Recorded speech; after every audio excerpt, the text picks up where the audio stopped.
कैसे हैं आप सभी। जैसा कि आप सभी को पता है, हम एंक्लेक्स बेस्ड क्वेश्चन का सीरीज़ कर रहे हैं। तो उसमें आज का हमारा 22nd सीरीज़ है। और जब हमने लास्ट सेशन ख़त्म किया था तो उसमें एक क्वेश्चन आपके लिए छोड़ा था। वो क्वेश्चन यही था, यहीं से हम शुरू कर रहे हैं। A client is admitted for an MRI magnetic resonance imaging. The nurse should question the client regarding. यानी कि एक पेशेंट है जिसका MRI होना है, तो nurse should question the clients regarding. Nurse patient से किस बारे में क्वेश्चन करेगी। फर्स्ट ऑप्शन में आपको दिया गया है हियरिंग लॉस। पेशेंट को हियरिंग लॉस है, इसके बारे में क्वेश्चन करेगी, पेशेंट से पूछेगी। फर्स्ट है ए टाइटेनियम हिप रिप्लेसमेंट। पेशेंट का हिप रिप्लेसमेंट सर्जरी हुआ है और टाइटेनियम वाला जो प्रोस्थेसिस है वो लगा हुआ है। तीसरा दिया गया है एलर्जी टू एंटीबायोटिक। पेशेंट को एंटीबायोटिक से एलर्जी है या नहीं, इसके बारे में पता करेगी। या चौथा ऑप्शन दिया गया inability to move his feet. या पेशेंट अपने फीट को, अपने पैरों को इनेबल है, मूव करने में इनेबल है, तो इस बारे में पता करना। देखिए, पेशेंट के क्या MRI के लिए फर्स्टली अगर हम यहीं पे बात कर लेते हैं रिगार्डिंग सी ऑप्शन जो दिया गया है आपको, कि क्या MRI के लिए पेशेंट का एंटीबायोटिक से एलर्जी सेंसिटिविटी चेक करना ज़रूरी होता है? नहीं होता है, क्योंकि एलर्जी एंटीबायोटिक से है या नहीं है ये MRI में कोई इंपॉर्टेंस नहीं रखता है, इसलिए सी ऑप्शन आपका यहाँ पे गलत हो जाएगा।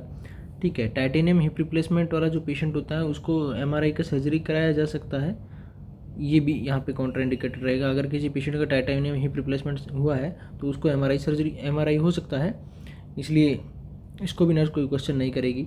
लास्ट में दिया गया है inability to move his feet. हाँ, inability to move his feet है, इसका मतलब ये हो कि पेशेंट को अपने जब MRI प्रोसीजर हो रहा है तो भी अपने पैरों को सीधा रखना है। मान लीजिए अगर पेशेंट इनेबल है तो भी इसका मतलब क्या हुआ कि पेशेंट अपने पैरों को मूव नहीं करा पाएगा, और अगर मूव नहीं करा पाएगा तो भी पेशेंट अपने पैरों को एक जगह रखेगा। और हमें ड्यूरिंग प्रोसीजर भी क्या करना है कि पैरों को एक ही जगह रखना है, क्योंकि बार बार चेंज पोजीशन नहीं करना है जब तक एक जगह का पूरा एग्जामिनेशन कंप्लीट नहीं हो जाएगा तब तक। तो इसको भी नर्स कोई क्वेश्चन नहीं करेगी, क्योंकि पेशेंट यहाँ पे अपने बॉडी पार्ट्स को मूव नहीं करा पाएगा। और नर्स क्या ही चाहती है कि जब तक इन्वेस्टिगेशन कंप्लीट नहीं हो तब तक पेशेंट अपना पोजीशन कंप्लीटली चेंज नहीं कर पाए, इसलिए इसको भी क्वेश्चन नहीं करेगी। नर्स क्वेश्चन करेगी हियरिंग लॉस के रिगार्डिंग। नर्स पेशेंट से पूछेगी कि क्या पेशेंट को कोई हियरिंग लॉस है, क्योंकि अगर पेशेंट को हियरिंग लॉस हुआ तो इसका मतलब है कि जो पेशेंट है वो कुछ भी इंस्ट्रक्शन अगर उसको ड्यूरिंग प्रोसीजर दिए जा रहे हैं उनको फॉलो नहीं कर पाएगा। Patient will be unable to follow instruction during procedure. यानी कि जब भी उसका MRI हो रहा है तब पेशेंट को जो भी हम इंस्ट्रक्शन देंगे उस इंस्ट्रक्शन को पेशेंट अगर हियरिंग लॉस है तो उसको सुन नहीं पाएगा। और जब हियरिंग लॉस है तो इस बारे में नर्स पहले ही क्वेश्चन कर लेगी क्या पेशेंट को हियरिंग लॉस हो रखा है या नहीं हो रखा है। क्योंकि अगर पता लग जाएगा एग्जामिनेशन से पहले या प्रोसीजर से पहले तो हम उसके लिए कोई दूसरा एकोमोडेशन या दूसरा हियरिंग एकोमोडेटिव मेजर यूज करेंगे। यानी कि पेशेंट को हमें जो कुछ बताना होगा, अगर हियरिंग लॉस हो रखा है तो उसके लिए हम कम्युनिकेशन के थ्रू नहीं, हम आप पेशेंट के पास में जा करके या उसके इशारे के थ्रू, ठीक है, या नेविगेट करके पेशेंट को हम बता पाएंगे। इसलिए ए ऑप्शन यहाँ पे आपका सही आंसर जाएगा, क्योंकि जब किसी पेशेंट को हियरिंग लॉस हो रखा है और MRI के लिए जो पेशेंट आया है तो उससे पहले ही नर्स क्वेश्चन कर लेगी। यानी कि पहले ही पेशेंट्स के बारे में जब डिटेल हिस्ट्री लेगी तो उसमें हियरिंग लॉस को भी इंक्लूड करेगी, क्या पेशेंट को हियरिंग लॉस है या नहीं है, ताकि इन्वेस्टिगेशन के टाइम पे अगर कुछ पेशेंट को इंस्ट्रक्शन देना पड़े और पेशेंट हियरिंग लॉस वाला आपका है और उसको सुना ही नहीं दे तो आप जगह जो प्रोसीजर है जो वो इवेंटफुल नहीं हो पाएगा। इसलिए ए ऑप्शन आपका यहाँ पे सही आंसर जाएगा। चलिए नेक्स्ट क्वेश्चन हमारा है,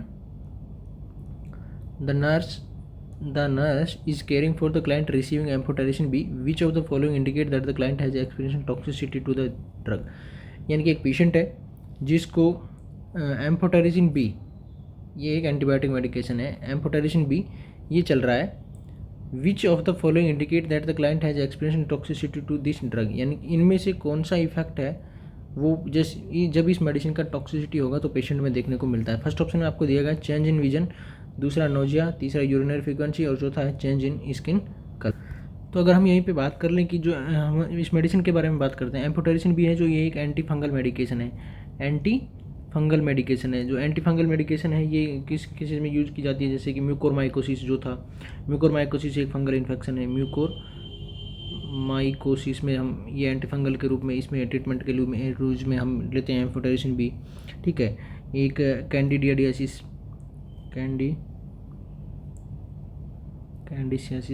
ठीक है, और क्रिप्टोकोकल मेनिंजाइटिस, इसमें भी हम एम्फोटेरिसिन बी मेडिसिन का यूज़ करते हैं। एम्फोटेरिसिन मेडिसिन जो है ये एक एंटी फंगल मेडिकेशन है, जहाँ पे पेशेंट में न्यूट्रोपेनिक पेशेंट होते हैं या जिनमें फंगल इन्फेक्शन का लास्ट स्टेज लगभग रहता है, उन पे हम एम्फोटेरिसिन बी का मेडिसिन यूज करते हैं या amphotericin B anti fungal medicine के रूप में यूज करते हैं। तो इस मेडिसिन का क्या है, ये मेडिसिन लीवर, बोन, ये मेडिसिन लीवर, बोन मैरो और रीनल, इन तीनों सिस्टम्स को या तीनों ऑर्गन्स को अफेक्ट करती है, लीवर को, बोन मैरो को और रीनल को।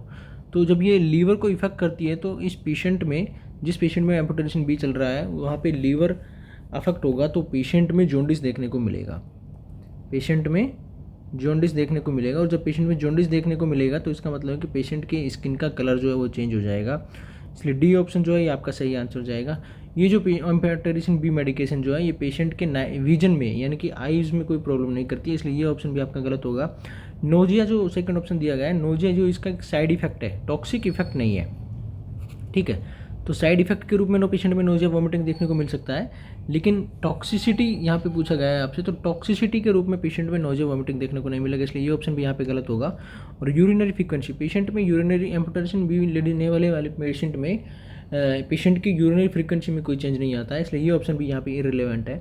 और डी ऑप्शन जो है आपका सही आंसर देखने को मिलेगा, क्योंकि जो पेशेंट है एम्फोटेरिसिन बी वाला, उसमें लीवर डैमेज होने की वजह से जॉन्डिस होने के चांसेस रहेंगे, और जब जॉन्डिस होगा तो पेशेंट में स्किन का कलर जो है वो चेंज होगा या येलो कलर देखने को मिलेगा। इसलिए जब भी किसी पेशेंट को एम्फोटेरिसिन बी चल रही है और पेशेंट का अगर स्किन चेंज हो रहा है या स्किन का कलर चेंज हो रहा है, तो इसका मतलब है कि पेशेंट को टॉक्सिसिटी डेवलप हो चुकी है, और जब पेशेंट को टॉक्सिसिटी हो जाएगी तो हम इस मेडिसिन को डिसकंटिन्यू कर देंगे या स्टॉपेज कर देंगे। और अगर यहीं पे हम बात कर लें और तो एम्फोटेरिसिन बी के साथ में हम anti cancer medication amphotericin B के साथ में नहीं देते हैं, यानी कि कभी भी हम एम्फोटेरिसिन बी वाले पेशेंट के साथ में या एम्फोटेरिसिन बी जिसको चल रही है उसके साथ साथ में एंटी कैंसर मेडिकेशन नहीं देते हैं। ये बात भी आपको ध्यान रखने की यहाँ पे ज़रूरत है, इसलिए डी ऑप्शन जो है आपका सही आंसर होगा। अगर एम्फोटेरिसिन वाले पेशेंट में स्किन का कलर चेंज हो रहा है तो उसका मतलब कि पेशेंट को जॉन्डिस डेवलप हो चुका है, यानी कि लीवर को डैमेज हुआ है, और जब लीवर डैमेज हुआ है तो इस मेडिसिन को हम डिसकंटिन्यू कर देंगे, ये इसकी टॉक्सिसिटी का साइन है। नेक्स्ट क्वेश्चन हमारा है, the nurse should visit which of the following client first. Nurse अपने किस क्लाइंट को सबसे पहले देखेगी। फर्स्ट ऑप्शन में दिया गया द क्लाइंट विद डायबिटीज हुआ है जो ब्लड ग्लूकोज ऑफ 95, एक पेशेंट है डायबिटीज वाला जिसका ब्लड ग्लूकोज लेवल 95 mg/dl बना हुआ है। दूसरा the client with hypertension being maintained on lisinopril, कोई पेशेंट है बीपी हाई रहता है उसका अभी लिसिनोप्रिल मेडिसिन चल रहा है और बीइंग मेंटेन्ड मतलब अभी नॉर्मल बीपी मेंटेन हो रखा है। तीसरा option the client with chest pain and history of angina, एक पेशेंट है जिसको पहले एंजाइना हुआ था और अभी उसको चेस्ट पेन हो रहा है, उसको पहले देखेगी। या डी ऑप्शन दिया गया है the client with Raynaud's disease, या कोई भी पेशेंट जिसको रेनॉल्ड्स डिजीज हो रखी है उसको सबसे पहले देखेगी या उसको सबसे पहले विजिट करेगी। प्रायोरिटी बेसिस क्वेश्चन है आपसे यहाँ पे पूछा जा रहा है ये, तो इसके बारे में ठीक है। अभी इसमें आप देखिए ये फर्स्ट ऑप्शन दिया गया है आपको, तो क्लाइंट विद डायबिटीज हुआ है ब्लड ग्लूकोज ऑफ 95, एक पेशेंट है डायबिटीज वाला उसका 95 mg/dl ब्लड ग्लूकोज लेवल है, तो ये एक नॉर्मल ब्लड ग्लूकोज लेवल है, यहाँ पे पेशेंट को प्रायोरिटी देने का कोई भी सेंस नहीं है, इसलिए फर्स्ट ऑप्शन जो है आपका ये गलत हो जाएगा। दूसरा है the client with hypertension being maintained on lisinopril, patient है हाइपरटेंशन वाला है उसको लिसिनोप्रिल मेडिसिन चल रही है, बीपी मेंटेन्ड है, तो इसको भी कोई प्रायोरिटी देने की जरूरत नहीं है। बी ऑप्शन भी यहाँ पे आपका गलत हो जाएगा।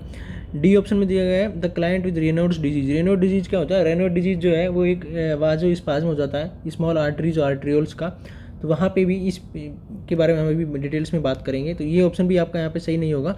यहाँ पे पेशेंट को अगर हम फर्स्ट प्रायोरिटी की बात करें तो ये होगा, पेशेंट को होगा अगर पेशेंट चेस्ट पेन की कंप्लेंट कर रहा है और हिस्ट्री ऑफ एंजाइना, यानी कि पेशेंट को पहले हिस्ट्री है एंजाइना का और अभी चेस्ट पेन हो रहा है, तो इसका मतलब है कि पेशेंट को मायोकार्डियल इन्फेक्शन हो रहा है, और मायोकार्डियल इन्फेक्शन जो एक लाइफ थ्रेटनिंग कंडीशन है यहाँ पे, इसलिए पेशेंट को सबसे पहले प्रायोरिटी दी जाएगी, और ये सी ऑप्शन जो यहाँ पे आपका सही आंसर देखने को मिलेगा। जो रेनॉल्ड्स डिजीज वाले पेशेंट जो होते हैं इनको भी प्रायोरिटी देने का कोई यहाँ पे सेंस नहीं है, क्योंकि पेशेंट जो है ये इनमें लंबे समय तक ये बीमारियाँ चलती हैं, इसलिए और ये कोई लाइफ थ्रेटनिंग कंडीशन यहाँ पे नहीं है।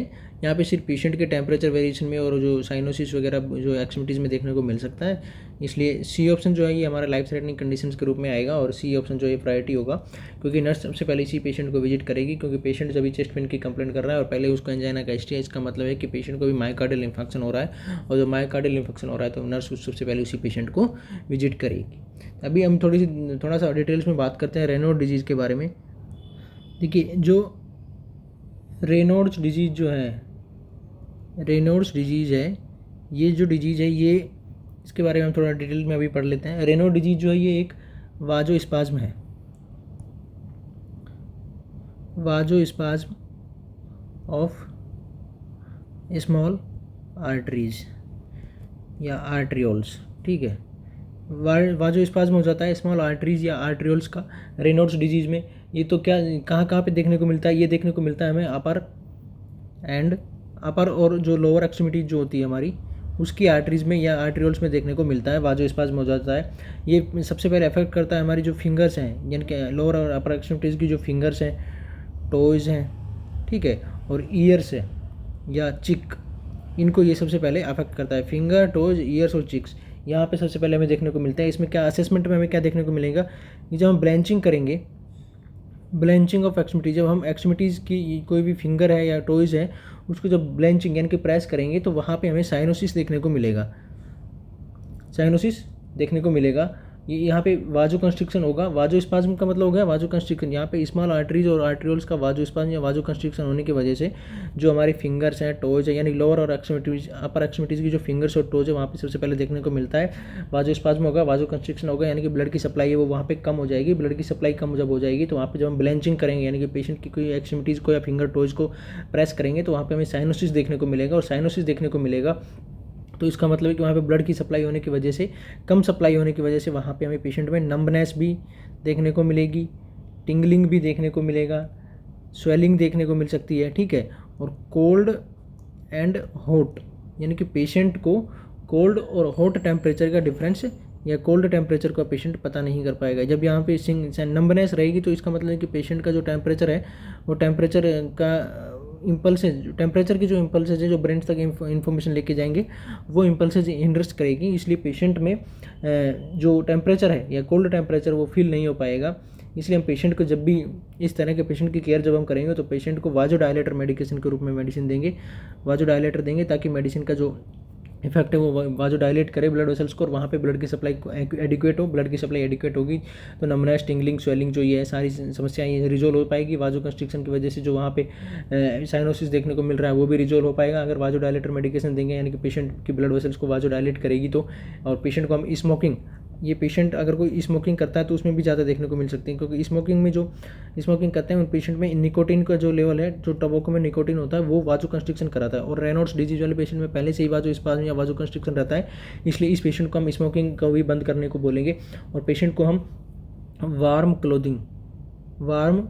क्लोथिंग, पेशेंट को गर्म कपड़ा पहनने के लिए बोलेंगे। पेशेंट को ठंडे टेम्परेचर में नहीं रखेंगे क्योंकि वहाँ पे ब्लड की सप्लाई कम हो जाने की वजह से पेशेंट में के लोअर एक्सट्रीमिटीज या अपर एक्सट्रीमिटीज के जो लोअर पार्ट्स हैं जैसे फिंगर से टोज हैं, ये जो डिजिट्स होते हैं, इनमें पेशेंट में ब्लड सर्कुलेशन नहीं होने की वजह से वहाँ पे टेम्परेचर कम हो जाएगा। इसलिए पेशेंट टेम्परेचर और भी ज़्यादा कम नहीं हो, इसलिए पेशेंट में हम वार्म क्लोथिंग पहनने के लिए पेशेंट को एडवाइस करेंगे। ये सब हो गया हमारे रेनॉल्ड्स डिजीज़ के बारे में। रेनॉल्ड्स डिजीज़ जो है ये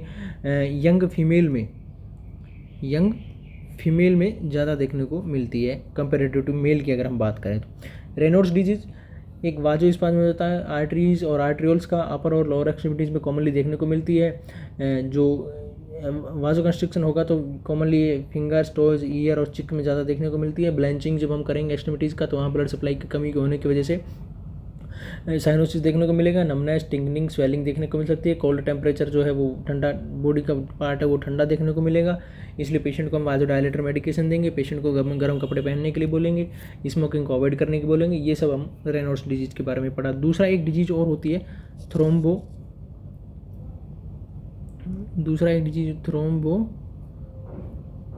थ्रोम्बोएंजाइटिस ऑब्लिटेरेंस, इसी को हम बोलते हैं ब्यूर्गेर्स डिजीज़, ठीक है।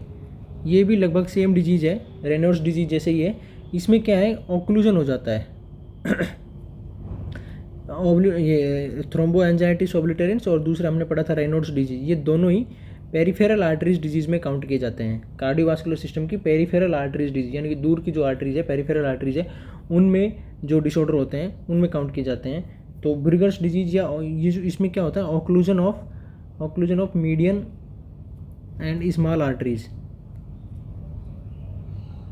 एंड वेन, यानी कि थ्रोम्बोएंजाइटिस ऑब्लिटेरेंस या ब्यूर्गेर्स डिजीज जो है ये आर्टरीज और वेन्स दोनों में देखने को मिलती है, लेकिन रेनॉल्ड्स डिजीज जो है वो वाजोकंस्ट्रिक्शन की वजह से सिर्फ और सिर्फ आर्टरीज में देखने को मिलती है, वेन में देखने को नहीं मिलती है। और थ्रोम्बोएंजाइटिस ऑब्लिटरेंस में आर्टरीज और वेन्स दोनों इफेक्ट होती है और यहाँ पे ओक्लूजन देखने को मिलता है। इसमें क्या होगा, ये भी सेम जो हमारी distal upper and lower extremities जो है वो सबसे पहले इफेक्ट देखने को मिलता है। कौन से पेशेंट में ज़्यादा देखने को मिलेगा, जो पेशेंट स्मोकिंग वगैरह करते हैं उनमें ज़्यादा देखने को मिलेगा। ठीक है, यहाँ पे क्या होगा, पेशेंट के इस ब्लड की सप्लाई ओक्लूजन की वजह से पेशेंट में के डिजिट में या एक्सट्रीमिटीज में ब्लड की सप्लाई कम हो जाएगी, तो वहाँ पे पेशेंट में इस्केमिक पेन देखने को मिलेगा। इस्केमिक पेन मतलब ब्लड की सप्लाई कम होने की वजह से इस्कीमिया डेवलप होता है, और इस्कीमिया डेवलप जब हो रहा है तो वहाँ पे इस्केमिक पेन देखने को मिलेगा। तो इस्केमिक पेन कब देखने को मिलेगा, रेस्टिंग स्टेज, यानी कि जब पेशेंट रेस्ट कर रहा है तब भी उसके डिजिट्स में, कहाँ पे देखने को मिलेगा, डिजिट्स में, यानी कि जो अपर और लोअर एक्सट्रीमिटीज की जो फिंगर्स हैं उनमें रेस्टिंग स्टेज में भी पेशेंट में इस्केमिक पेन देखने को मिलेगा। ये थ्रोम्बोएंजाइटिस ऑब्लिटरेंस में देखने को मिलता है। ठीक है, जब ब्लड की सप्लाई ओक्लूजन की वजह से कम होगी तो वहाँ पे कूलनेस, नंबनेस ये भी देखने को मिलेगी। ठीक है, ब्लड की सप्लाई अफेक्ट हो रही है तो इसका मतलब क्या है कि जो आर्टरी में जो ब्लड की वॉल्यूम जो जा रही है वो भी कम जाएगी। तो इसका मतलब क्या है कि वहाँ पे डिमिनिश्ड पल्स, पल्स का जो वॉल्यूम है, पल्स में जो ब्लड का वॉल्यूम जो जाता है वो भी कम जाएगा। तो इसका मतलब है कि जो पल्स है वो भी हमें कम फील होगी, और पेशेंट के जो एक्सट्रीमिटीज है वो कूल रहेंगे। ठीक है, पेशेंट में यहाँ पे लंबे समय तक अगर ये ऑक्लूजन बना हुआ है तो वहाँ पे पेशेंट में अल्सरेशन, ब्लड की सप्लाई कम हो जाने की वजह से वहाँ पे अल्सरेशन और नेक्रोसिस भी देखने को मिल सकता है। ठीक है, या गैंग्रीन देखने को मिल सकता है। ये इसके कॉम्प्लिकेशंस के रूप में हो सकता है, अल्सरेशन, नेक्रोसिस और गैंग्रीन। ठीक है, यहाँ पे पेशेंट को एडवाइस करेंगे हम स्टॉप स्मोकिंग को स्टॉप कराएंगे, पल्स को मॉनिटर करेंगे उसकी कि पल्स में जो वॉल्यूम है वो कम हो रहा है या ज़्यादा हो रहा है अभी। ठीक है, और पेशेंट को अपर और लोअर एक्सट्रीमिटी जो है उसको इंजरी होने से अवॉइड करेंगे, क्योंकि अगर इंजरी हो गया तो इसका मतलब है वहाँ पे ब्लड की सप्लाई पहले से ही कम है, और अगर इंजरी हो गई तो वहाँ पे और भी ज़्यादा सेल डेथ होने की चांसेस हैं और ऑर्गन डिस्फंक्शन हो सकता है, इसलिए इंजरी होने से बचाएंगे। इसके लिए हम एक इन्वेस्टिगेशन करते हैं कि पेशेंट ये जो बुर्गर्स डिजीज़ है इसके लिए हम एक इन्वेस्टिगेशन करते हैं। उसका नाम है बुर्गर्स टेस्ट। ठीक है, या इसी को हम बोलते हैं बुर्गर्स साइन। इसमें क्या होगा कि जब पेशेंट को, यानी कि जिस पेशेंट में आपको लग रहा है कि पेरिफेरल आर्टरीज डिजीज़ की वजह से पेशेंट में ये सिम्टम देखने को मिल रहा है, इस्केमिक पेन देखने को मिल रहा है, डिस्टल एक्सट्रीमिटीज में कूलनेस, नमनेस देखने को मिल रहा है। ठीक है, तो यहाँ पे हम पेशेंट में ये बुर्गर्स टेस्ट या बुर्गर साइन देखने को मिलता है। इसमें क्या करते हैं हम पेशेंट को कि जब नॉर्मली अगर हम बात करें तो नॉर्मल सर्कुलेशन की अगर हम यहाँ पे बात करें या नॉर्मल पर्सन की अगर बात करें, देखिए ये जो डिजीज़ है या थ्रोम्बोएंजाइटिस ऑब्लिटरेंस या बुर्गर्स डिजीज़ है ये लोअर एक्सट्रीमिटीज़ को ज़्यादा इफेक्ट करती है, जैसे कि हमने अभी बताया। तो यहाँ पे अगर हम एक नॉर्मल पर्सन की बात करें तो उसमें लोअर एक्सट्रीमिटीज़ को अगर हम एलिवेट करेंगे, एलिवेशन अगर हम करते हैं लोअर एक्सट्रीमिटीज़ का, तो पेशेंट का जो एक्सट्रीमिटीज़ है या जो लोअर लिम्ब्स हैं वो stay pink even when raised, यानी कि अगर नॉर्मल पर्सन की हम बात करें, मैं अपनी बात करूँ या आपकी बात करूँ, तो अगर हम लोअर एक्सट्रीमिटीज़ को एलिवेट करेंगे तो अगर हम इस एलिवेशन को 90 डिग्री तक भी एलिवेट करेंगे, यानी कि कोई भी पेशेंट सुपाइन पोजीशन में मान लीजिए और हम उसके लोअर एक्सट्रीमिटीज़ को उठा रहे हैं और लोअर एक्सट्रीमिटीज़ को मान लीजिए आपने 90 डिग्री तक उठा दिया, तब भी उस पेशेंट के जो लिम्स हैं, यानी कि जो लोअर एक्सट्रीमिटीज़ के जो फिंगर्स हैं या डिजिट्स हैं या टोज जो हैं वो पिंक रहेंगे। अगर उनको उस लोअर एक्सट्रीमिटीज़ को आपने 90 डिग्री तक भी एलिवेट कर दिया है तो ये हम बात कर रहे हैं नॉर्मल पर्सन की। लेकिन जिसमें ये डिजीज़ है, जिसमें ये थ्रोम्बोएंजाइटिस ऑब्लिटरेंस वाला जो पेशेंट है, अगर इसके लोअर एक्सट्रीमिटीज़ को आप 50 से 30 डिग्री भी एलिवेट करेंगे, 50 से 30 डिग्री का एलिवेशन भी अगर आप करेंगे तो पेशेंट में विद इन 30 to 60 सेकेंड में ही पैलोर डेवलप हो जाएगा। समझे आप, यानी कि ऑक्लूजन की वजह से, अगर आप ऑक्लूजन की वजह से इस पेशेंट में ये बीमारी है और अगर आप उसके लोअर एक्सट्रीमिटीज़ को 15 से 30 डिग्री वापस से उठा देंगे तो 30 से 60 सेकंड में ही पेशेंट की जो लोअर एक्सट्रीमिटीज़ है उसमें पैलोर डेवलप हो जाएगा, यानी कि पिंकनेस बिल्कुल भी नहीं रहेगी। लेकिन अगर वहीं पे हम नॉर्मल कैंडिडेट की बात करें और उसके लोअर एक्सट्रीमिटीज़ को अगर हम 90 डिग्री तक भी उठाएंगे तो भी पेशेंट का जो लोअर एक्सट्रीमिटीज़ है वो पिंक रहेगा। ठीक है, लेकिन थ्रोम्बोएंजाइटिस ऑब्लिटरेंस वाले जो पेशेंट है उसमें अगर 15 से 30 डिग्री भी आपने उठा दिया है उसका पैर, तो विद इन 30 to 60 सेकेंड में ही वहाँ पे पैलर डेवलप हो जाएगी। और अगर ऐसा हो रहा है तो इसका मतलब है कि ब्रूगर्स टेस्ट या ब्रूगर साइन है वो पॉजिटिव है, और ब्रूगर टेस्ट या ब्रूगर साइन पॉजिटिव है तो इसका मतलब क्या हुआ कि पेशेंट में थ्रोम्बोएंजाइटिस ऑब्लिटेरेंस डेवलप हो चुका है, यानी कि उसकी ऑक्लूजन है उसकी स्मॉल आर्टरीज में या उसकी स्मॉल वेन्स में। ये यहाँ पे ब्रूगर्स टेस्ट के बारे में हो गया। ब्रूगर्स साइन जो है ये हम किस लिए यूज़ करते हैं, इस्कीमिया या जो आर्टीरियल इनसफिशिएंसी है, आर्टीरियल इनसफिशिएंसी यानी कि आर्टरी में ब्लड की सप्लाई सफिशिएंट है या नहीं है उसको चेक करने के लिए हम ब्रूगर्स टेस्ट या ब्रूगर साइन का यूज करते हैं। अगर पेशेंट को थ्रोम्बोएंजाइटिस ऑब्लिटेरेंस या पेरिफेरल आर्टेरियल डिजीज अगर पेशेंट को है और हम उसके लोअर एक्सट्रीमिटीज को अगर 15 से 30 डिग्री उठाएंगे तो विद इन 30 to 60 सेकंड में ही पेशेंट में हमें पैलर डेवलप हो जाएगा, और इसका मतलब है कि पेशेंट में ब्रूगर्स डिजीज है। और इसके इंटरवेंशन के रूप में हम क्या यूज़ करेंगे, पेशेंट को स्मोकिंग स्टॉप करने के लिए बोलेंगे, पल्स उसकी मॉनिटर करेंगे, वाजोडायलेटर मेडिकेशन देंगे, ठीक है, और उसकी जो एक्सट्रीमिटीज़ है उसको इंजरी होने से अवॉइड करेंगे। तो ये सब हमने पढ़ा अभी रेनॉल्ड्स डिजीज़ के बारे में। तो यहाँ पे आपका क्या सही आंसर आएगा, जहाँ पे प्रायोरिटी बेसिस की बात की गई थी तो पेशेंट में क्या है कि चेस्ट पेन जो है वो हिस्ट्री ऑफ एंजाइना है और चेस्ट पेन है, इसका मतलब है कि पेशेंट को मायोकार्डियल इन्फेक्शन होने के चांसेज हैं, और मायोकार्डियल इन्फेक्शन के पेशेंट में अगर चांसेज हैं इसका मतलब क्या हुआ कि यहाँ पे नर्स सबसे पहले इसी पेशेंट को प्रायोरिटी देगी। रेनॉल्ड्स डिजीज़ वाले को भी यहाँ पे प्रायोरिटी देने की जरूरत नहीं है। और लीजनोप्रिल वाले का बीपी पहले से ही मेंटेन्ड है, हाइपरटेंशन वाला है लेकिन लीजनोप्रिल मेडिसिन लेने की वजह से मेंटेन कर रखा है बीपी, तो ये भी आंसर गलत होगा। और आरबीएस जो है यानी कि ब्लड ग्लूकोज लेवल है वो भी 95 mg/dl नॉर्मल रेंज में बना हुआ है, इसलिए इसको भी प्रायोरिटी देने की कोई ज़रूरत नहीं है। यहाँ तक आपको सब क्लियर है। अब हम नेक्स्ट क्वेश्चन ले रहे हैं। चलिए नेक्स्ट क्वेश्चन हमारा है, a client with cystic fibrosis is taking pancreatic enzyme, the nurse should administer the medication. यानी कि एक पेशेंट है, सिस्टिक फाइब्रोसिस वाला पेशेंट है, उसको पैंक्रेटिक एंजाइम मेडिसिन के रूप में चल रहा है, the nurse should administer the medication. Nurse pancreatic enzyme वाली मेडिसिन को कैसे एडमिनिस्टर करेगी ये आपसे पूछा गया है। फर्स्ट ऑप्शन में आपको दिया गया है once per day in the morning, morning में देगी, दिन में एक टाइम यानी कि ओडी देगी, 3 times पर डे विद मील यानी कि टीडीएस देगी, पर डे देगी विद मील के साथ में देगी। तीसरा ऑप्शन है once per day at bed time यानी कि एचएस देगी, नाइट में देगी। 4 times पर डे यानी कि क्यूआईडी दिन में 4 बारी देगी, ठीक है, ये आपसे पूछा गया है। तो पैंक्रेटिक एंजाइम एडमिनिस्टर करेंगे हम कैसे करेंगे सिस्टिक फाइब्रोसिस वाले पेशेंट में, ये आपसे पूछा जा रहा है। तो अगर यहाँ पे हम तो हल्का सा डिटेल में बात कर लेते हैं सिस्टिक फाइब्रोसिस के बारे में, तो चलिए देखिए सिस्टिक फाइब्रोसिस जो है ये एक मल्टी सिस्टम डिसऑर्डर है। मल्टी सिस्टम डिसऑर्डर का मतलब हो गया एक से ज़्यादा सिस्टम को अफेक्ट करता है। कौन कौन से को कॉमनली करता है, रेस्पिरेटरी सिस्टम को करता है, जीआई गैस्ट्रोइंटेस्टाइनल सिस्टम को अफेक्ट करता है, रिप्रोडक्टिव सिस्टम को अफेक्ट करता है, इंटेंगुमेंट्री सिस्टम को अफेक्ट करता है, यानी कि एक से ज़्यादा सिस्टम को अफेक्ट करता है, इसलिए इसको हम बोलते हैं मल्टी सिस्टम डिसऑर्डर। इसमें क्या होता है कि ये एक्सोक्राइन ग्लैंड जो बॉडी में होती है, दो तरह की ग्लैंड होती हैं, इंडोक्राइन और एक्सोक्राइन, तो एक्सोक्राइन ग्लैंड जो होती है वो ज़्यादा इसमें अफेक्ट होती है। उसमें क्या होगा, एक्सोक्राइन ग्लैंड का डिसफंक्शन हो जाता है। कि डिसफंक्शन कैसे हो जाता है ये अभी भी हम बात करेंगे। कि इसमें क्या होगा कि जो एक्सोक्राइन ग्लैंड्स हैं वो म्यूकस का प्रोडक्शन करती है, एक्सोक्राइन ग्लैंड से म्यूकस का प्रोडक्शन करती है। ये जब म्यूकस का प्रोडक्शन जो है, ये म्यूकस का प्रोडक्शन होने की वजह से, थिक म्यूकस का प्रोडक्शन होने की वजह से जो पासेज वे होता है म्यूकस का बाहर आने का, वो पासेज जो है वो ब्लॉकेज या ब्लॉक हो जाता है।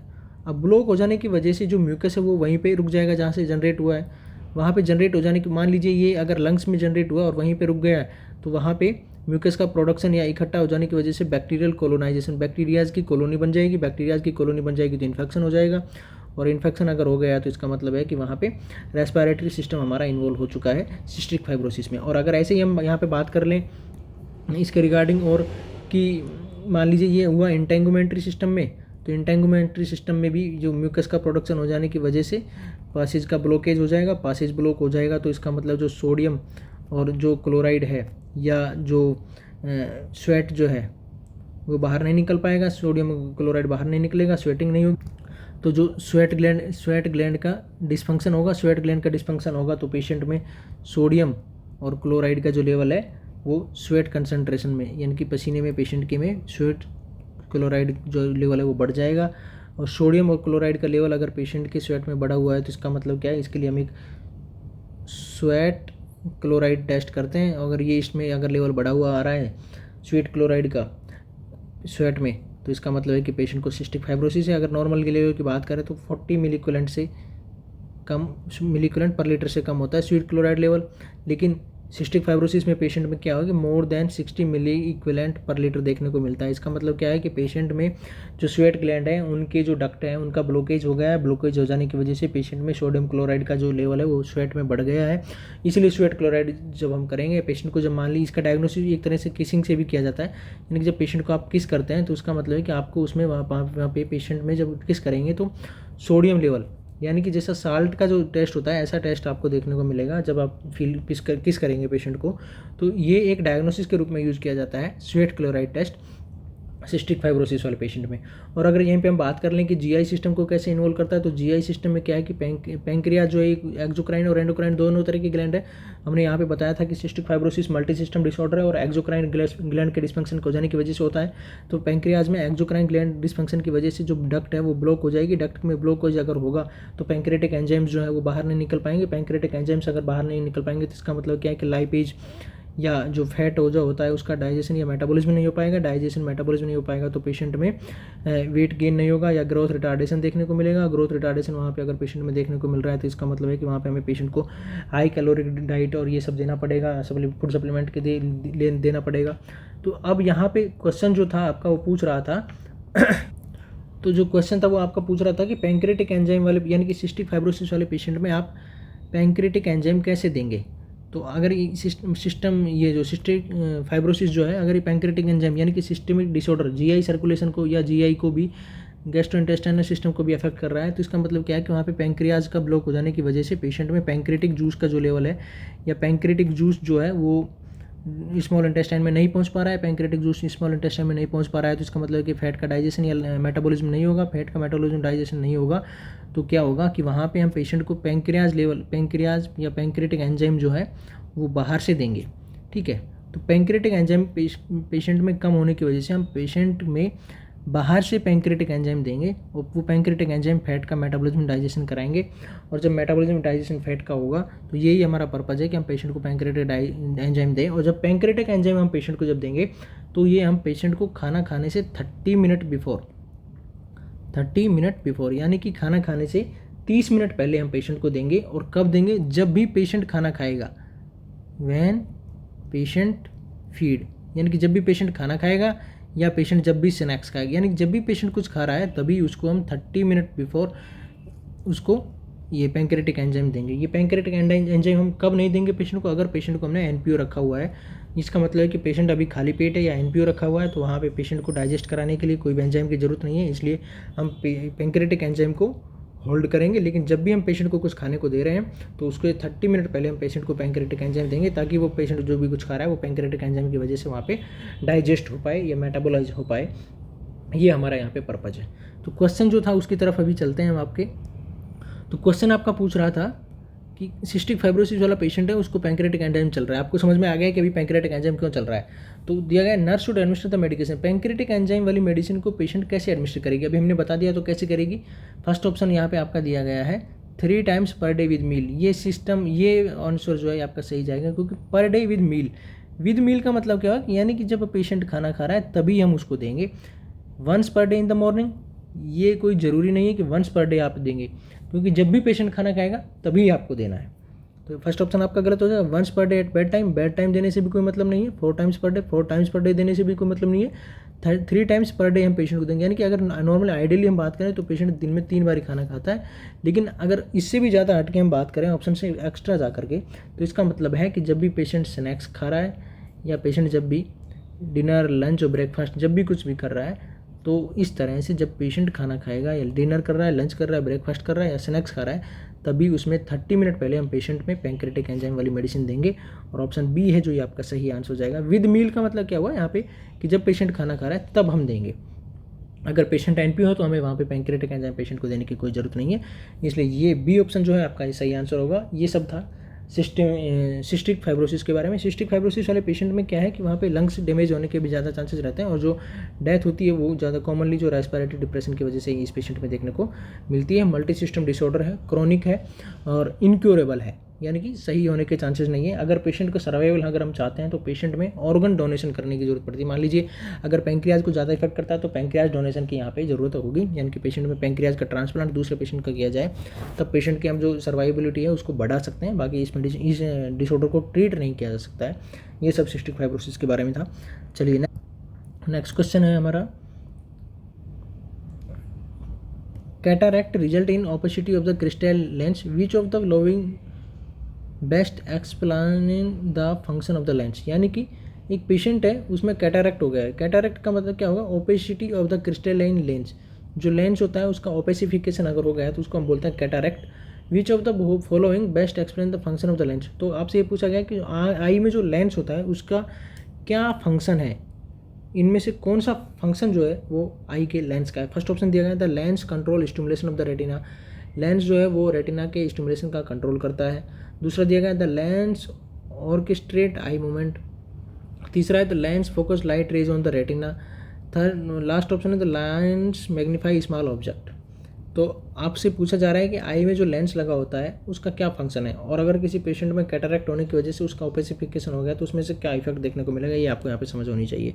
तो लेंस जो है वो क्या करता है कि देखिए लेंस के बारे में आपसे यहाँ पे पूछा गया है। अगर हम यहाँ पे लेंस की बात करें तो इसका मतलब है, मान लीजिए अगर हम यहाँ पे आई का स्ट्रक्चर बनाएं एक छोटा सा, तो आईज में 3 लेयर होती है, रेटिना,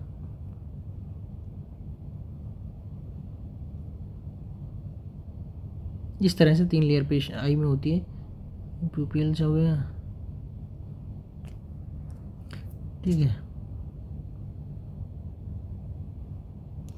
देखिए आई में 3 लेयर होती है, रेटिना अंदर वाली, कोरोइड उसके बाहर वाली, और सबसे बाहर वाली होती है स्क्लेरा, ठीक है। जो लेंस होता है वो यहाँ पे बीच में होता है। जो लेंस की अगर हम वहाँ पे बात करें तो जो लेंस है वो लेंस प्यूपिल्स और आइरिस इन दोनों के पीछे, यानी कि आगे इसमें पुपिल्स होगा, फिर आइरिस होगी, और उसके बाद में लेंस होता है। तो लेंस जो है वो सस्पेंसरी लिगामेंट जो होते हैं उनके द्वारा होल्ड किया जाता है, एक जगह पर होल्ड किया जाता है। और जो लेंस होता है ये वो उसमें क्रिस्टलिन प्रोटीन होता है, क्रिस्टलिन प्रोटीन, इसलिए उसको क्रिस्टलाइन लेंस भी बोलते हैं। तो क्रिस्टलिन प्रोटीन जो होता है ये इसके अंदर रहता है। और ये जो क्रिस्टलिन प्रोटीन है ये एक, जैसे कि प्याज यानी कि जो ऑनियन होता है उसमें जिस तरह से फोल्डर्स का अरेंजमेंट रहता है, या उसी तरह से इसमें प्रोटीन का अरेंजमेंट रहता है। इसमें जो क्रिस्टलिन प्रोटीन होती है उसमें ये अरेंजमेंट देखने को मिलता है, like a layer of onion, ठीक है। जो लेयर होती है ऑनियन की उसी तरह से अरेंजमेंट इसमें क्रिस्टलिन प्रोटीन का या क्रिस्टलिन प्रोटीन का देखने को मिलता है। तो यहाँ पे लेंस के फंक्शन के बारे में बात की जा रही है। जो लेंस होता है हमारा ये आई को 2 कैविटीज़ में या 2 कैविटी में डिवाइड करता है। लेंस आई बोल को 2 कैविटी में डिवाइड करता है। मान लीजिए ये रेड कलर वाला लेंस है, तो ये पीछे वाली जो कैविटी है इसको हम बोल रहे हैं विट्रस चैम्बर, और ये आगे वाली जो कैविटी है जिसको अभी हम ग्रीन कलर कर दिया है, ये ग्रीन कलर वाली जो कैविटी है ये हो गई हमारी एंटीरियर चैम्बर, ये एंटीरियर कैविटी, ठीक है। और पीछे वाली हो गई विट्रस कैविटी। तो एंटीरियर कैविटी में एक्वस ह्यूमर होता है, एक्वस ह्यूमर नाम से एक फ्लूइड होता है। और जो पोस्टीरियर वाली है यानी कि ये दूसरी जो ग्रीन वाली है जो भी मैं बना रहा हूँ, ये वाली जो कैविटी है इसमें विट्रस ह्यूमर नाम से एक फ्लूइड रहता है, ठीक है। आगे वाली यानी कि एंटीरियर वाली में एक्वस ह्यूमर और पोस्टीरियर वाली में विट्रस ह्यूमर नाम से एक फ्लूइड रहता है। एक्वस ह्यूमर जो होता है ये हर 90 मिनट्स में रिप्लेस होता रहता है, और विट्रस ह्यूमर जो है वो रिप्लेस नहीं होता है, नॉट रिप्लेस्ड, ठीक है। तो जो लेंस होता है आई का ये क्या करता है ये आपसे यहाँ पे पूछा गया है। फर्स्ट ऑप्शन दिया गया था the lens control stimulation of the retina, retina का स्टिमुलेशन जो है वो लेंस से कंट्रोल नहीं होता है, इसलिए ए ऑप्शन यहाँ पे आपका गलत होगा। दूसरा ऑप्शन है the lens orchestrate eye movement, eye का मूवमेंट जो है वो लेंस कराता नहीं है। आई का मूवमेंट तो आई बोल्स जो होती है लाइक ट्रोक्लियर है, ये मसल जो होती है आई मसल जो होती है ये सब कंट्रोल करती है आई के मूवमेंट को, ठीक है। एब्डुसेंस है, ट्रोक्लियर है, ये सब मसल जो है वो आई मूवमेंट को कंट्रोल करती है। तीसरा ऑप्शन है lens focus light rays on the retina, ये ऑप्शन आपका सही आंसर जाएगा, क्योंकि जो लेंस होता है ये बाहर कोई भी ऑब्जेक्ट है उसकी रेज को लेंस के थ्रू पास आउट करा करके जो अंदर रेटिना जो है उस रेटिना वाली इमेज लेयर पे डिस्प्ले करता है। यानी कि lens focus light rays on the retina, बाहर के जो ऑब्जेक्ट की जो लाइट रेज होती हैं उनको रेटिना पे डालता है। ये सी आंसर आपका सही जाएगा। डी ऑप्शन देगा the lens magnifying small object, ये छोटे ऑब्जेक्ट को बड़ा करके नहीं दिखाता है लेंस, ये यहाँ पे गलत आंसर होगा। तो जो लेंस की अगर यहाँ पे बात करें तो लेंस क्या करता है, lens focus light rays on the retina, जो रेटिना वाली लेयर है उस पर ऑब्जेक्ट की लाइट रेज को लेंस फोकस करता है। सी ऑप्शन जो है ये आपका सही आंसर हो जाएगा। लेंस जो है वो आई बॉल को दो कैविटी में डिवाइड करता है, एंटीरियर कैविटी और एक पोस्टीरियर कैविटी। एंटीरियर कैविटी को हम बोलते हैं जिसमें भरा रहता है एक्वस ह्यूमर, ये हर 90 मिनट्स में रिप्लेस होता रहता है। और पोस्टीरियर कैविटी जो है उसको हम बोलते हैं, उसमें विट्रस चैम्बर भी हम बोलते हैं, और इसमें विट्रस फ्लूइड भरा रहता है। ये एक जेली लाइक सब्सटेंस होता है और ये नॉन रिप्लेसेबल रहता है। ये जब एम्ब्रियोनिक लाइफ जब होती है उसी टाइम में डेवलप हो जाता है और एक्वस ह्यूमर की तरह चेंज नहीं होता है। तो यहाँ पे लेंस की क्या बात है, लेंस क्या करता है, focus light rays on the retina, retina वाली लेयर पे लाइट रेज को फोकस करने का काम लेंस करता है। और अगर इसका ओपेसिफिकेशन हो जाता है तो उसको, यानी कि जो इसमें क्रिस्टलाइन लेंस जो है या क्रिस्टल जो प्रोटीन है उसका अगर डिस्ट्रक्शन होने लग जाए तो इसका ओपेसिफिकेशन हो जाएगा, क्लियर लेंस नहीं रहेगा। क्लियर लेंस नहीं रहेगा तो जो ऑब्जेक्ट की जो लाइट रेज है वो क्लियर रेटिना पे नहीं जाएगी, इसका मतलब है कि धुंधला दिखने लगेगा। और उस डिजीज को हम बोलते हैं, अगर क्रिस्टलाइन लेंस डैमेज हो रहा है तो उसको बोलते हैं हम कैटरैक्ट। तो कैटरैक्ट के लिए सर्जरी की जाती है, यानी कि उसमें दूसरा लेंस लगाया जाता है। ये इसका ट्रीटमेंट ऑप्शन होगा। तो सी ऑप्शन यहाँ पे सही आंसर होगा। चलिए चलते हैं अभी नेक्स्ट क्वेश्चन की तरफ। चलिए नेक्स्ट क्वेश्चन हमारा है, a client with severe corneal ulcer has an order for gentamicin, GTT का मतलब हो गया ड्रॉप्स, ठीक है, every 4 hourly, and neomycin 1 GTT, neomycin का 1 drop every 4 hour. Which of the following schedule should be used when administering the drug. यानी कि एक पेशेंट है जिसको कॉर्नियल अल्सर हो सकता है, हो रखा है, और उसको जेंटामाइसिन का ड्रॉप चल रहा है और न्यूमाइसिन का 1 ड्रॉप हर 4 घंटे में चल रहा है, और जेंटामाइसिन का भी ड्रॉप हर 4 घंटे में चल रहा है, ठीक है। अभी इस पेशेंट को ये दोनों मेडिसिन जेंटामाइसिन और न्यूमाइसिन देने का क्या शेड्यूल रहेगा, यानी कि क्या दोनों मेडिसिन को साथ देंगे, कितना गैप देंगे, कौन सी मेडिसिन देंगे पहले, कौन सी बाद में देंगे, ये सब यहाँ पे पूछा गया है, ठीक है। तो फर्स्ट ऑप्शन में आपको दिया गया है allow 5 minutes between the 2 medication, क्या इन दोनों मेडिसिन को पेशेंट को देने के बीच में 5 मिनट का गैप रखना जरूरी है। दूसरा ऑप्शन है द मेडिकेशन में बी यूज टुगेदर, क्या इन दोनों मेडिसिन को साथ दे सकते हैं। तीसरा ऑप्शन है the medication should be separated by A cycloplegic drug, यानी कि इन दोनों मेडिसिन के बीच में एक साइक्लोप्लेजिक ड्रग दे देंगे ताकि दोनों मेडिसिन के बीच में गैप हमें केयर कर सकें। लास्ट दिया गया था medication should not be used in the same client, या एक ही पेशेंट में जेंटामाइसिन और न्यूमाइसिन दोनों मेडिसिन हम नहीं देंगे, ये यहाँ पे आपसे पूछा गया है। साइक्लोप्लेजिक का मतलब क्या होता है, साइक्लोप्लेजिक मेडिसिन वो मेडिसिन होती हैं जो रिलैक्स कर देती हैं सिलियरी मसल्स को, जो आई की सिलियरी मसल्स होती है उनका अगर रिलैक्स कर देती है, उन मेडिसिन को हम बोलते हैं साइक्लोप्लेजिक मेडिकेशन। तो क्या ये जेंटामाइसिन और न्यूमाइसिन देने के बीच में हम पेशेंट को साइक्लोप्लेजिक मेडिकेशन देंगे, ये आपसे यहाँ पे पूछा जा रहा है। तो देखिए अगर हम आई में ड्रग एडमिनिस्ट्रेशन है वो एक बहुत ही इंपॉर्टेंट एस्पेक्ट होता है। अगर आई के ड्रग एडमिनिस्ट्रेशन की हम बात कर लें यहीं पे तो इसके बारे में हम थोड़ा डिटेल से जानेंगे। तो आई में जो ड्रग एडमिनिस्ट्रेशन है उसके बारे में अगर बात करें तो देखिए आई में जो मेडिसिन होती है वो ड्रॉप के रूप में या ऑइंटमेंट के रूप में दी जाती है। कोई टैबलेट वगैरह तो देते नहीं है आई में, अगर जो डालनी होती है तो उसके लिए ड्रॉप देंगे या ऑइंटमेंट देते हैं, ठीक है। तो जब भी हम पेशेंट को ड्रॉप और ऑइंटमेंट, मान लीजिए किसी पेशेंट में ड्रॉप भी चल रही है और ऑइंटमेंट भी चल रही है, तो हम उस पेशेंट में पहले ड्रॉप्स देंगे और ऑइंटमेंट बाद में देंगे, ठीक है।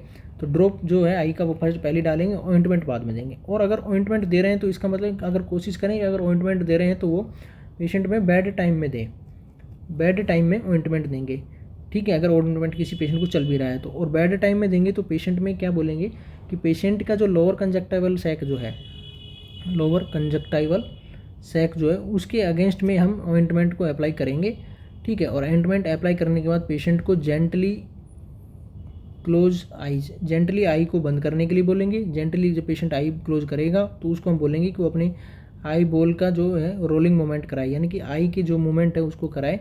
इससे क्या होगा कि जो हमने मेडिसिन दी है या जो ऑइंटमेंट हमने दी है उसका कॉन्टैक्ट एरिया बढ़ेगा। जब मेडिसिन का कॉन्टैक्ट एरिया बढ़ेगा तो इसका मतलब है कि मेडिसिन ज़्यादा एरिया में एब्जॉर्ब हो पाएगी, ज़्यादा एरिया में एब्जॉर्ब होगी तो इसका मतलब क्या है कि पेशेंट में मेडिसिन अच्छे से काम करेगी, ज़्यादा एरिया में काम करेगी। और हमें जो पेशेंट मेडिसिन मान लीजिए कॉर्नियल अल्सर को ट्रीट करने के लिए दे रहे हैं तो हमारा वो डिजीज़ जो है कॉर्नियल अल्सर वो सही होगा, अल्सर सही हो जाएगा। ये ऑइंटमेंट के रिगार्डिंग था कि अगर पेशेंट को ऑइंटमेंट दे रहे हैं तो अगर ड्रॉप भी चल रही है तो यानी कि पहले ड्रॉप देंगे उसके बाद में पेशेंट को ऑइंटमेंट देंगे। अगर ऑइंटमेंट दे रहे हैं तो कोशिश करें कि नाइट में दी जाए, ठीक है। और अगर जब भी हम दे रहे हैं तो लोअर कंजक्टाइवल सैक की जो लाइनिंग होती है हमारी उसके साथ साथ में देंगे, इनर टू आउटर कैंथस।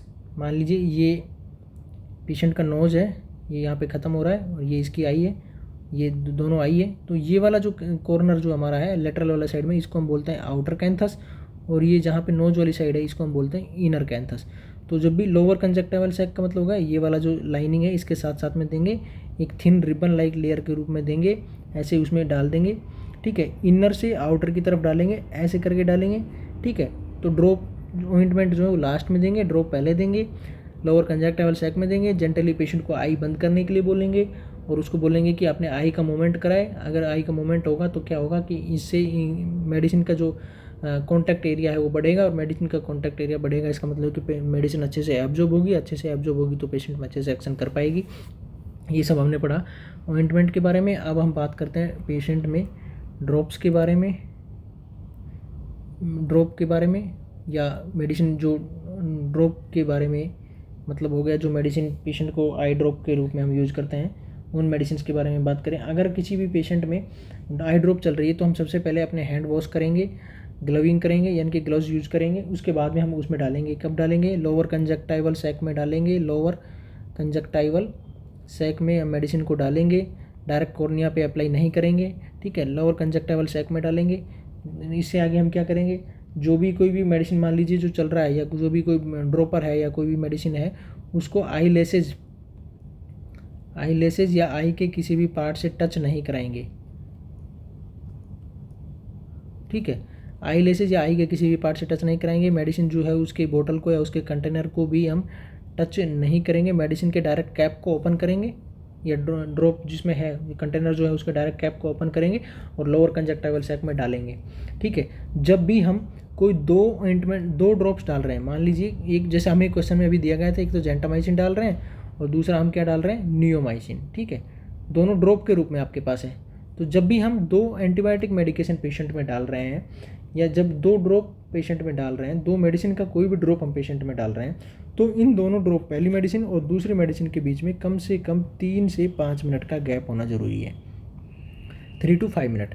यानी कि जब भी हम पेशेंट को कोई भी मेडिसिन पहला ड्रॉप डाल रहे हैं, उसके 3 से 5 मिनट बाद में ही पेशेंट में दूसरा मेडिसिन का ड्रॉप डालेंगे। ये जनरल इसके टाइम गैप की बात है कि पेशेंट हम 3 से 5 मिनट का गैप रखेंगे, यही आपके क्वेश्चन में पूछा गया है।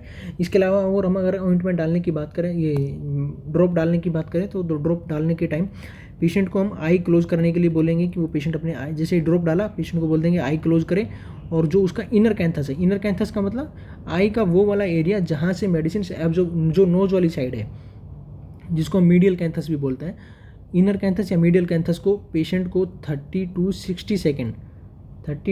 60 सेकेंड पंच करने के लिए बोलेंगे। पंच करने के लिए यानी कि उसको थोड़ा सा प्रेशर, जेंटल प्रेशर देके क्लोज करने के लिए बोलेंगे। मान लीजिए ये पेशेंट का आई है, ये लोअर कंजक्टिवल सैक है, ये इधर नोज वाली साइड हो गया, ठीक है। यानी कि ये मीडियल कैंथस है और ये लेटरल कैंथस है। जब भी पेशेंट को हम डालेंगे मेडिसिन, तो ड्रॉप डालने के बाद लोअर कंजक्टिवल सैक में डालेंगे, और पेशेंट को ये वाला एरिया जो है इसका मीडियल वाला कैंथस है, इसको हम पेशेंट को बोलेंगे कि ये मीडियल वाला कैंथस जो भी मैंने रेड कलर किया है, ये मीडियल वाला जो कैंथस है, इसको पेशेंट को जेंटल थोड़ा सा प्रेशर लगा करके क्लोज करने के लिए बोलेंगे 30 to 60 सेकंड से। इससे क्या होगा कि मेडिसिन जो आपने जब भी लोअर कंजक्टिवल सैक में डाली है वो डायरेक्टली नेज़ोलैक्राइमल डक्ट के थ्रू नोज से या दूसरे एरिया से बाहर नहीं निकले, या पेशेंट का जो मेडिसिन जो हमने डाला उसका ओवरफ्लो नहीं हो पाए। पेशेंट को जेंटली आई क्लोज करने के लिए बोलेंगे और जेंटली इनर कैंथस जो है उस पर प्रेशर डालने के लिए बोलेंगे, ताकि मेडिसिन को एब्जॉर्ब होने का टाइम मिल सके, और अगर अच्छे से एब्जॉर्ब हो जाएगी मेडिसिन तो अच्छे से अपना काम कंप्लीट कर पाएगी। इसलिए ये सब जो बातें हैं वो हमें जब भी पेशेंट में आई वाले पेशेंट में मेडिसिन एडमिनिस्ट्रेशन बहुत ही इंपॉर्टेंट रहता है, इसलिए ये सारी बातें आपको बताई गई। यानी कि जब भी हम 2 आई ड्रॉप डाल रहे हैं तो 3 से 5 मिनट का गैप रखेंगे, और अगर एक ऑइंटमेंट चल रहा है और एक आई ड्रॉप चल रहा है तो पहले आई ड्रॉप डालेंगे, ऑइंटमेंट को बाद में डालेंगे। लोअर कंजक्टिवल सैक में मेडिसिन डाली जाती है, आई की जो कैंथस होते हैं, मिडिल कैंथस, दोनों को प्रेस करने के लिए, जेंटली प्रेस करने के लिए बोलते हैं, और आई बोल के जो मूवमेंट है उसको कराने के लिए बोलते हैं, ताकि उससे कॉन्टैक्ट एरिया बढ़ेगा। कॉन्टैक्ट एरिया बढ़ेगा तो मेडिसिन अच्छे से एब्जॉर्ब हो पाएगी, अच्छे से एब्जॉर्ब होगी तो प्रॉपर एक्शन हमें यहाँ पे मेडिसिन का देखने को मिलेगा। ये सब था आई में मेडिसिन डालने के रिगार्डिंग। तो चलिए लौटते हैं आपके क्वेश्चन की तरफ। तो अभी आप इस क्वेश्चन को आराम से सोल्व कर पाएंगे। क्या क्वेश्चन था, क्वेश्चन में था कि जेंटामाइसिन और नियोमाइसिन दोनों ड्रॉप चल रही है, तो कौन से इन दोनों मेडिसिन का कैसे शेड्यूल रहेगा मेडिसिन देने का। Allow 5 minute between the 2 medication. जैसे हमने अभी बताया था कि जब भी किसी पेशेंट को 2 ड्रॉप चल रही है, 2 मेडिसिन ड्रॉप के रूप में चल रही है, तो उन दोनों के बीच हम 3 से 5 मिनट का गैप रखेंगे। यहाँ पे 5 मिनट गैप की बात की गई है, तो ऑप्शन ए सही हो जाएगा। मेडिकेशन में भी यूज टुगेदर, दोनों मेडिसिन हमें साथ में नहीं देनी, इसलिए बी ऑप्शन यहाँ पे गलत होगा। तीसरा ऑप्शन है the medication should be separated by cycloplegic. Cycloplegic drug वो ड्रग जो सीलियरी मसल्स का रिलैक्सेशन कराती है, रिलैक्सेशन ऑफ सीलियरी मसल्स का रिलैक्सेशन कराती है, वो मेडिसिन यानी कि पहले जेंटामाइसिन डालेंगे, फिर साइक्लोपेलेजिक ड्रग डालेंगे और फिर नियोमाइसिन डालेंगे, ऐसा हम नहीं करेंगे।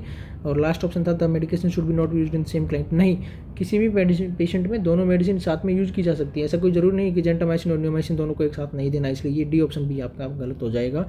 और option A is the correct answer. When you are dropping the 2 medication with eye drops then you have to follow allow 3 to 5 minutes of gap between 2 medication, then answer A is the correct answer। चलिए next question हमारा है the client with pacemaker should be taught to, यानी कि एक patient जिसको cardiac pace maker लगा हुआ है उसको हमें क्या सिखाना है। First, report ankle oedema, patient को एंकल एडिमा हो तो हमें रिपोर्ट करें। Check is blood pressure daily, या पेशेंट का बीपी डेली चेक करना है। Refrain from using a microwave oven, patient को माइक्रोवेव ओवन यूज़ करने से मना कर देंगे। लास्ट ऑप्शन है मॉनिटर हिज पल्स रेट, या पेशेंट की जो पल्स रेट है उसको मॉनिटर करेंगे। ये क्वेश्चन आपके लिए है। हम इससे अगला सेशन जब या एपिसोड जब शुरू करेंगे तो सबसे पहले इसी क्वेश्चन को सोल्व करेंगे। तब तक आप इसका आंसर सोच के रखिए कि इसका आंसर क्या हो सकता है और कैसे होगा, और इसी तरह से हमारे साथ में बने रहिए। हम एक क्वेश्चन का पूरे डिटेल्स में स्टडी करेंगे, उसमें कौन कौन से ऑप्शन पूछे जाएँ, किस ऑप्शन का किस चीज़ से लिंक है, ये ऑप्शन क्यों है, इसका सही आंसर क्या होगा, ये सारी चीज़ें हम डिटेल में पढ़ेंगे और यही से हम आपके जो एग्ज़ाम्स हैं उनको क्लियर करा पाएंगे। थैंक यू आप सभी का सपोर्ट देने के लिए।